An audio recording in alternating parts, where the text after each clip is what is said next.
guys, for those of you who don't know me, my name is Brittany. I am a bio mother, foster mother, and adoptive mother.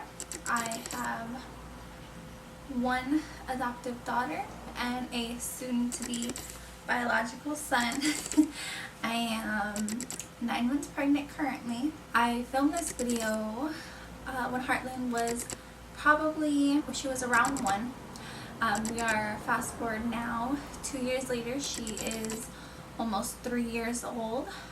Originally, when I did want to post this video, we had a bit of complications with her adoption going through and a lot of delays, so I decided to wait until after the adoption process was over to be able to focus a little more on the adoption process and what we were doing at the time. A little bit over a year late, almost 2 years, but I finally got to putting this footage together and getting it out. So if you have any questions, go ahead and leave them in the comments, or you can always direct message me on Instagram at @SeaLadyGirl. Let's hop right into it.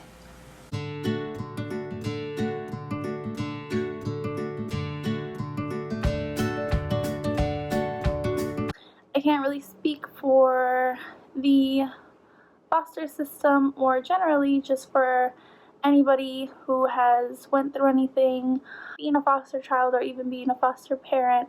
This is all just my personal experience, and I want to put that out there. I don't want everybody to think that the system is just a horrible place. I have found a lot of strength and I found a lot of peace in both being a foster child and being a foster parent, and things happen for a reason, and I don't blame anybody else for the things that have happened to me or that did happen to me in life. So I guess I'll jump right into it.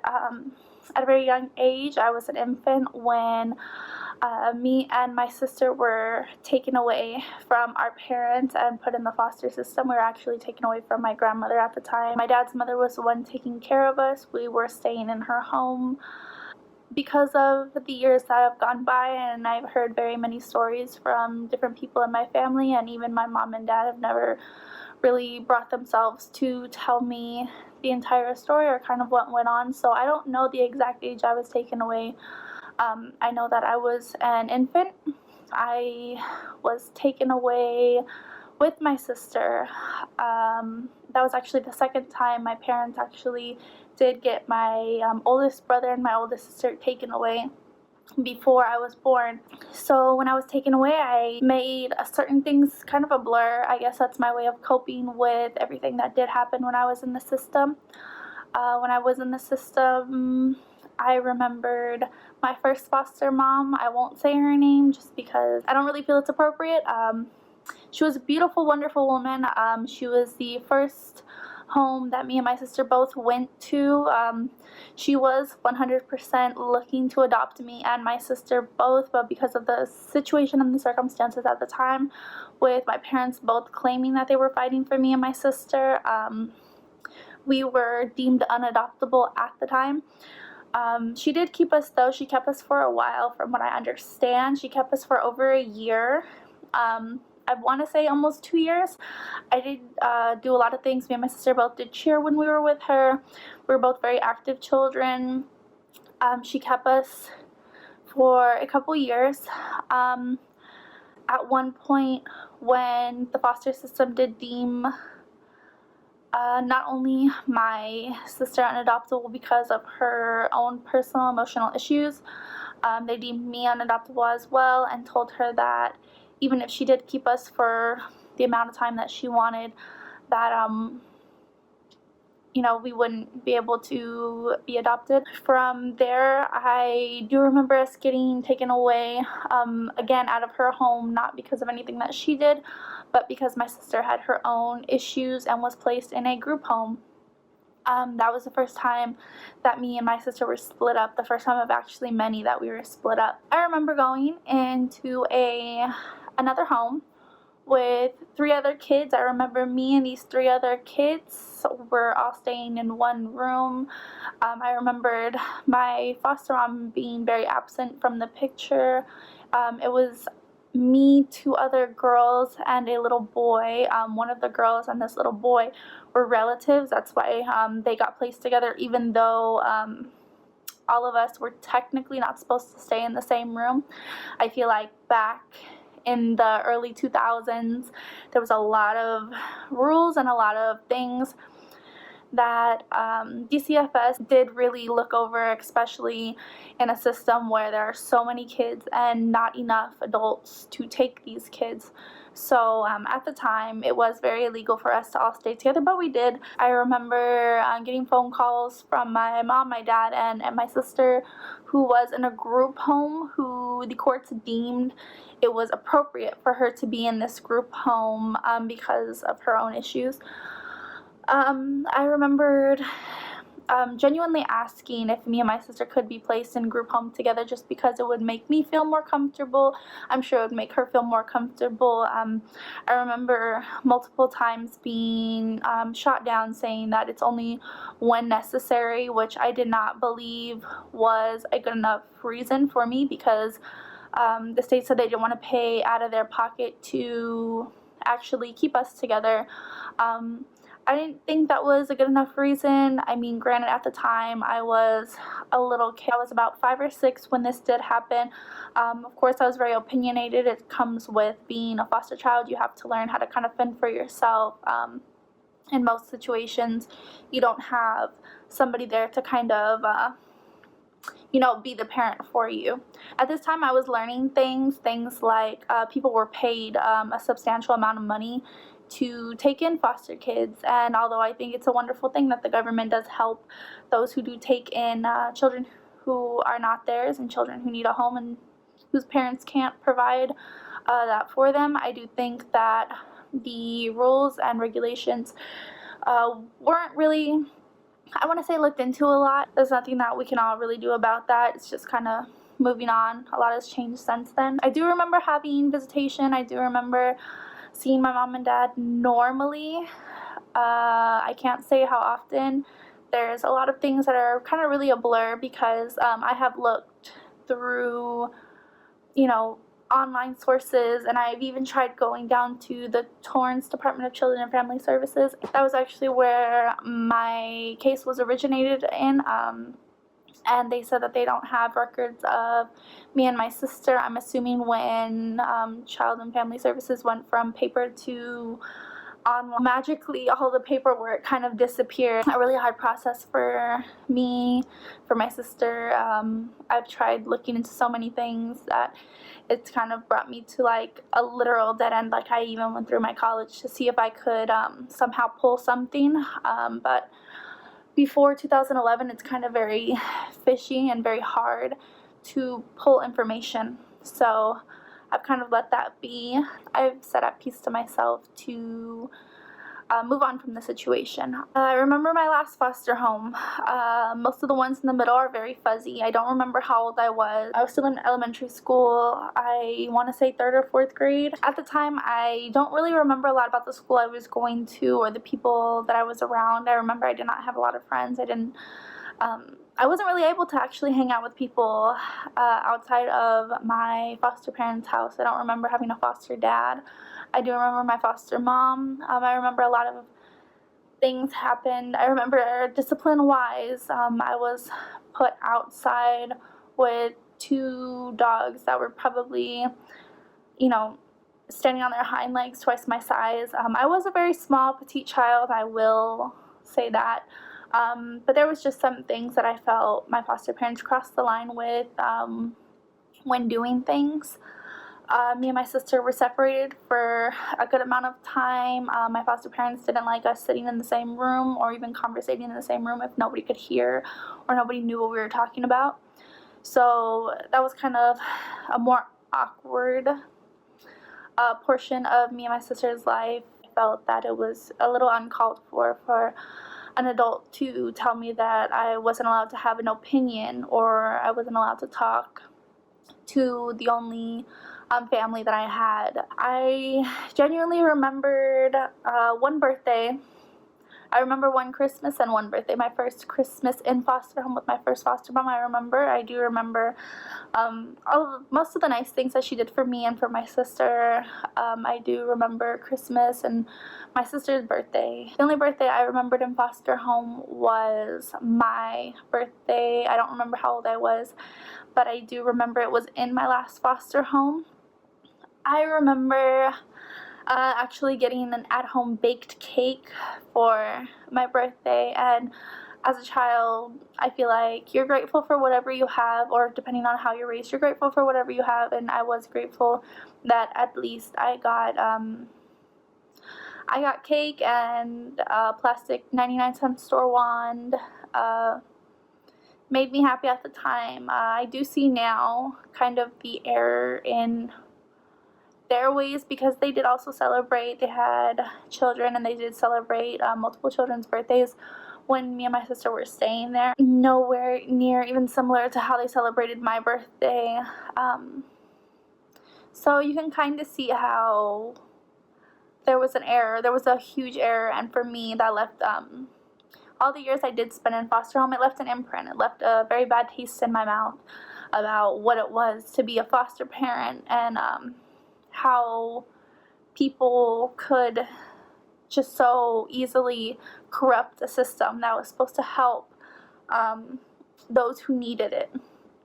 I personally did grow to understand that, it's not everybody, and that's just, my personal experience, and I know there are wonderful people out there that do things the right way. There's people out there who go, out of their way to give children a beautiful life, and I do appreciate what these people do, because I know firsthand that it is very hard, not only being a foster child, but being a foster parent. And so I know that the reality of being a perfect foster parent is almost impossible. You will come in contact with everything from emotional to physical distress that you personally cannot fix, and that's something that you just have to live with, and you have to do the best that you can to try to make the best of a bad situation. And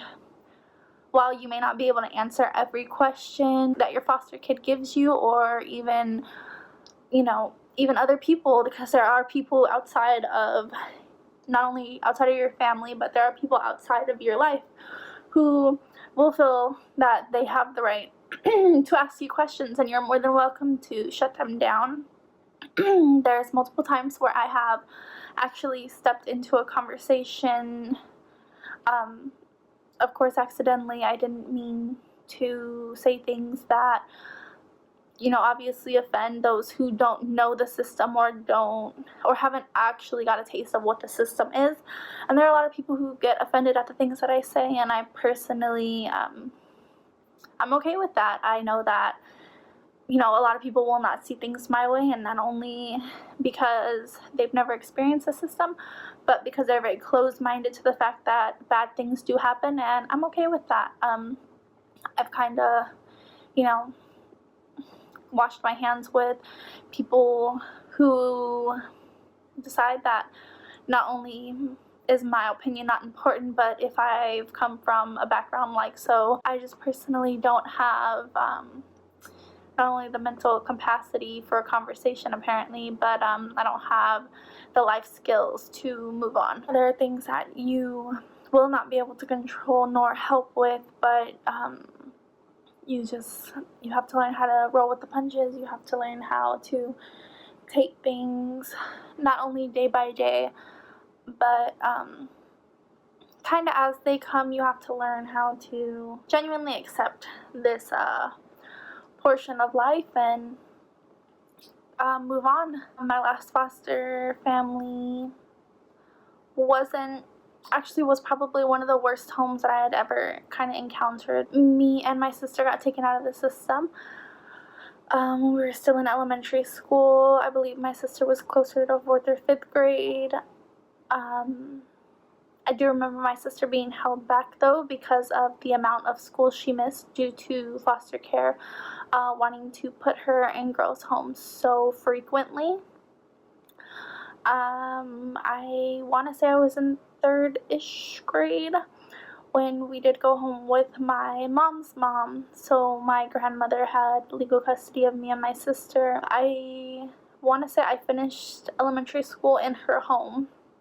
I actually finished elementary school, I believe, right before she died. At the time my mom was doing what she had to at this point. Me and my sister did not know it yet. Me and my sister actually didn't find out until almost high school that my dad did sign away his rights to me and my sister while we were still in foster home. I never got an answer for why or, the reasoning other than, he thought it would make my mom's life easier to get us back. I don't quite agree with the situation or his standards, but at the time I just kind of took it for what it was. I didn't have a dad for most of my life, so for me it wasn't really that big of a deal. When my grandma passed away, my mother did get custody of my sister and I. From there, normal family stuff. I don't feel like after something like that your family ever goes back to just being normal or what is considered normal. It was a hardship. It was a hard pill for all of us to swallow. I feel like there was many things in life that were challenging because just because of all of the years that my mom not only didn't spend with us, but all the years that me and my sister spent isolated in strangers' homes. So it took a lot to get over. I feel like at some point, me and my sister just kind of grew up and understood that things weren't ever going to be normal or things weren't ever going to be perceived as normal. Fast forward to many, many years later. I was 20 years old when I got the call that I had a little sister. I actually had a half little sister. My dad and his significant other at the time decided that they wanted to have a child. I didn't understand at the time because my dad was actively using and I knew this significant other was actively using as well. And so for me, a big flashback of kind of my whole foster home experience and everything kind of all came back fairly quickly. Most people for my age say that I'm mature, and so at the time I couldn't help but to think or to try to understand that if nobody else in my family was going to do anything, that I was going to step up to the plate. But for me, I didn't think that it was very necessary. I did talk to my dad and his significant other at the time, and they did claim that they were 100% on board for cleaning up their life and doing what they had to for this little girl. And quite frankly, I believed it. I guess after 20 years, you'd want to see some good in life, and you want to think that people have the ability to change. And so at this time, I believed that it was genuinely going to be a good road. She was born in December. I was still 20 years old at the time. I got to go see her. My significant other got to go see her. We did spend time in the hospital with her. I spent time asking, my dad and his significant other, what were their plans from there? Where were they going to go? What were they going to do? They did tell me that they had a plan, that they had found programs that would take them, co-ed programs, that would take them where they were allowed to stay with the baby. At this time, a social worker did reach out to my dad and his significant other on the situation, and they did kind of explain to them, that these are your options, this is what you have to work with. And because both of them did test dirty at the hospital. They didn't have the option of taking the baby. We were about a week in to her being born. We were coming up on New Year's. There's a lot of holidays between Christmas and New Year's and people going on vacation. There was a lot that we couldn't do because not only social workers but supervisors and a lot of other people were taking vacation. About a week or two into the hospital, she did develop a belly button infection. She was admitted into the hospital as a patient and indefinitely spent a month in the hospital. When she was actually ready to be checked out, me and my significant other had already had the talk of, hey, is this something that we're ready to do? Are we doing this? Because we knew that my dad and his significant other were not going to do anything. We kind of foreseen what was going to happen. I was working 2 jobs at the time. My significant other does work full-time and also went to school. So although we were both on break at the time, we kind of knew going into this that it was going to impact our schedules a lot, but we did want to. So after this conversation, I was able to get a hold of the emergency social worker on the case. This is where it gets hard. This is where not only did we learn that the entire system changed January 1st, and many things were kind of being put in motion, one of them being that they cannot just place a child in a home without assessing the home first. They normally give families the benefit of the doubt and normally place with family, especially in emergency cases. This being an emergency case, because the parents did say that they intended on raising her. They just needed, I guess, the help or the time in between to clean up and to do what they were supposed to do. At this point, the emergency worker did not work with me and my significant other. I'm assuming our age was very alarming. When we first stepped into it, I was 20 years old. I turned 21 2 weeks after she was born, so I was pretty young. I still am pretty young. My significant other was 23 at the time. It was, I guess, a bit alarming for the system to see couples so young looking to take in a baby, initially a newborn baby, kind of with such short notice. We, on the other hand, were very serious about it. Within a week, a lot of our friends were able to help us, and, we had an overwhelming amount of love and support behind this. We did tell his parents and my mom that we were doing this and that we were 100% sure that we were doing this. The amount of support we got from them was literally so uplifting, I believe, for both of us, that we felt that we could do this. We knew that we had the family and the love and the support from those around us, that we didn't go into this as nervous as I expected us to. Within a week, we were able to gather things. We were able to get our hands on a porta crib, a car seat, normal things, clothes. We actually did have a friend who was able to give us an astounding amount of clothes, like clothes from newborn to, I believe, 18 months. That was actually my significant other's friend who was able to do that for us, and that took a huge load off of us. Things like normal things, diapers, wipes, cleaning things, baby bath. We were all able to accumulate that within a week or two span. So before she actually was released from the hospital, we were prepared to take her into our home. Unfortunately, We did have a worker who was not willing to work with us. For one, she didn't actually come out to our home. We never actually seen her when we did go to the hospital. She was not there. And kind of neither was a social worker at the hospital. Most hospitals have their own social worker working through the hospital, so we did not see a hospital worker, nor did we see social services. So that was kind of a big hold for us. She was placed with another family, and actually she was placed with a family who wanted to adopt her.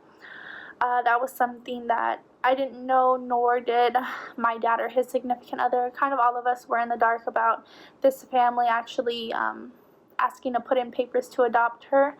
I didn't know that DCFS went through an adoption agency to place her. I did quit both of my jobs.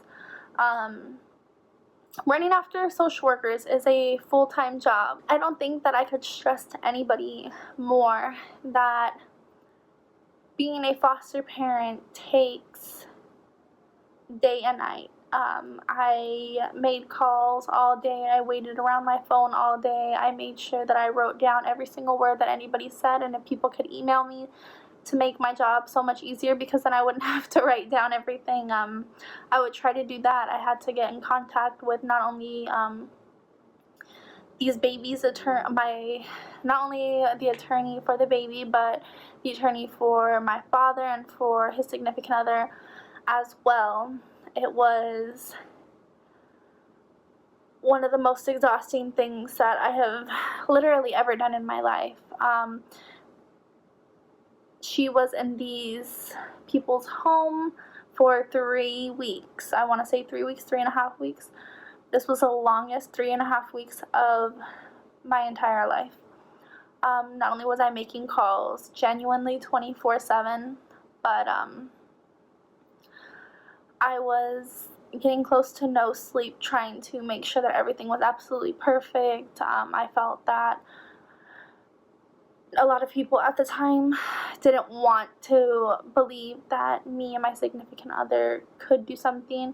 I know that there was a lot of speculation within the court and within the foster system, within a lot of supervisors and social workers. I talked to so many people. There were literally days that I would be on the phone with not only the social worker who was assigned to the case or the emergency worker assigned to the case, but with just genuinely other social workers down the line, other people who could give me information. I would call the West LA office, I would call the Lakewood office, trying to gather information on kind of what my rights were and what me and my significant other could do to kind of not only speed up the process, because mind you, newborn babies have a very crucial time when they're first born, and not only did she spend a month in the hospital, but she's spending another 3 weeks with a stranger initially, because these people weren't the people that visited her in the hospital. These weren't her family, but they did put in a petition to try and adopt her, and that was very alarming to me, because I don't think anybody did explain to them that she had a family. I went out of my way to finally request visitation, not only for me, but for my dad and his significant other as well. I did go through the process of getting legally registered to monitor these visits, so I didn't have to worry about a social worker telling me they didn't have time to monitor visits, or that they couldn't make it to a certain place. This was, of course, harder, but it did do a lot for me. It did do a lot for my significant other, although he did have to work all day. I was able to go visit her 3 times a week for 3 hours a day.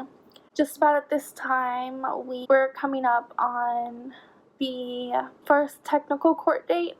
It is not the first court date. The first court date does happen a couple of days after the baby is put in the system, and the baby was still in the hospital at the time. My dad and his significant other did attend, and they both did tell the judge that they wanted their rights. And so the judge did say that they had a certain amount of days to complete or comply with the court's orders. At this time, they claimed there was a lot of things going on, a lot of things that I didn't really have control over. I just knew my main concern at the time was initially bringing her home. So 3 weeks into it, at one of the visitations, for whatever reason, the parents who wanted to adopt her, or the father who actually wanted to adopt her, asked me, why am I so persistent about coming to these visitations if I knew that she was going to be placed in a good home. And to me that was kind of alarming. I didn't have anything to say to that. I didn't know how to explain to him that, I wanted to bring my sister home, that she was my family and she was coming home with me. It's a really nice family. Of course, they tried to tell me I have my whole life ahead of me. There's so many things that I haven't done in life yet, that they would take care of her. And I knew that this family was a good family. I knew that they would initially take care of her, and I knew that she would have many things. But for me, that wasn't really my concern. My concern was her being home with family. That was initially what I wanted to happen, and I did tell him that, I do intend to bring my sister home. Not only is she family, but I've been through the foster system. I had foster parents who wanted to adopt me and my sister, and there was just so much emotion for me, I feel, behind the situation, that I was not ready to give up. I felt like I had a fighting chance, and I felt like my sister had a family and we could work. I felt like we did actually have the capability of keeping her and giving her a beautiful life, and that was what we wanted to do. At this point, I believe not only were they kind of hurt that nobody told them that she had a family who was trying to get her, but they were also kind of outraged because I guess these people pay a lot of money to try and adopt newborn babies, and this wasn't one of the easy cases where they could just kind of walk away with the baby. At this time, they did reach out and say that they didn't want the visitations to happen anymore. This was in the mix of us going from an emergency worker to a stable worker. I feel like at the time I probably only met with her once and spoke with her a couple times over the phone. This worker was literally the best worker that we have ever had and probably will ever have. She did an amazing job at making sure that everything was done by the books, and my sister came home, especially after the parents no longer wanted to comply with court orders for visitation. So at this time, the worker did put in a 7-day notice that the baby was going to be moved, and on February 17th, 2017, my baby sister was able to come home to me and my significant other. It has been a wild ride. She is over 1 now, and we are very, very happy to have her. She is, the brightest little baby that I would have ever thought. She's way too smart for her age. At 1 year old, she definitely knows how to manipulate mommy and daddy. Me and my significant other since then have decided that we are going to adopt her because her parents are no longer in the picture anymore. She's a wonderful child. She's really so much life, and it's something that me and my significant other both have been so happy to have. And even though it literally was a hard and just stressful, and it's not, something that everybody would want to do, but it is just literally, I feel, the most beautiful experience that I could ever have, and even though I did not physically have her, she is my daughter, and she is truly the just little love of my life. Just this whole experience, I feel, have not only brought us closer in our relationship, but has made us just stronger as a family. We know that things are hard, and even though the adoption process isn't complete and it's been so long, and it probably won't be complete until she's probably around 2 years old, she has been just the best thing that could probably ever happen to us. Being a foster parent has probably been one of the most, if not the most, rewarding thing that I have personally ever went through. Kyle is my significant other. I know he loves her so much. I wasn't able to fully explain 100% of the process into becoming a foster parent. If that's something that you guys want to see, or if that's something that you guys are interested in, do let me know.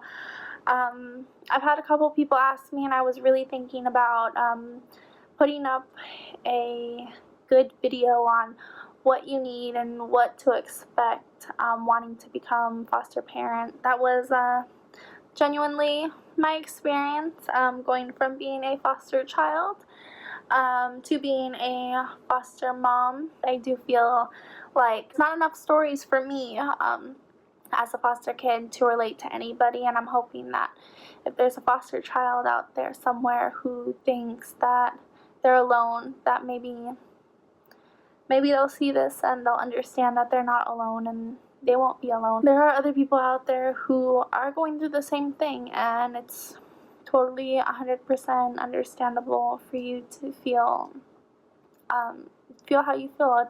It's valid. You have 100% the rights to feel the way that you do, and for those who are becoming foster parents for whatever reason, you're not alone, and what you're doing is a beautiful thing, and I know that these children will appreciate what you're doing. Thank you for watching. I appreciate all the love and support that we all get from not only family and friends, but strangers. I know that a lot of people who ask about my situation have really said that they admire what we're doing, and especially at such a young age, and I feel like what we're doing just feels 100% right to us. I don't really feel like there's an age where you just know that something's right. Our heart told us that this little girl needs to be in our home, and we prayed a lot about it, and we have a beautiful 1-year-old now, and we're very happy for the situation going the way that it did. And fast forward back to our time. So now that the adoption is finally over, we are able to share a little bit more of our life and a little bit more of what happened with me and what happened with Heartland during the adoption. So thank you for watching. Go ahead and like, comment if you have any questions. Again, if you might want to see another video on the adoption process, or even how to become a foster parent, or just adopting or fostering to adopt in general, go ahead and leave a comment down below. Go ahead and hit that subscribe button. I do plan on now putting a little bit more information out there when it comes to the system and when it comes to fostering and adopting. So go ahead and like and subscribe, and I will see you on the next one. Bye guys.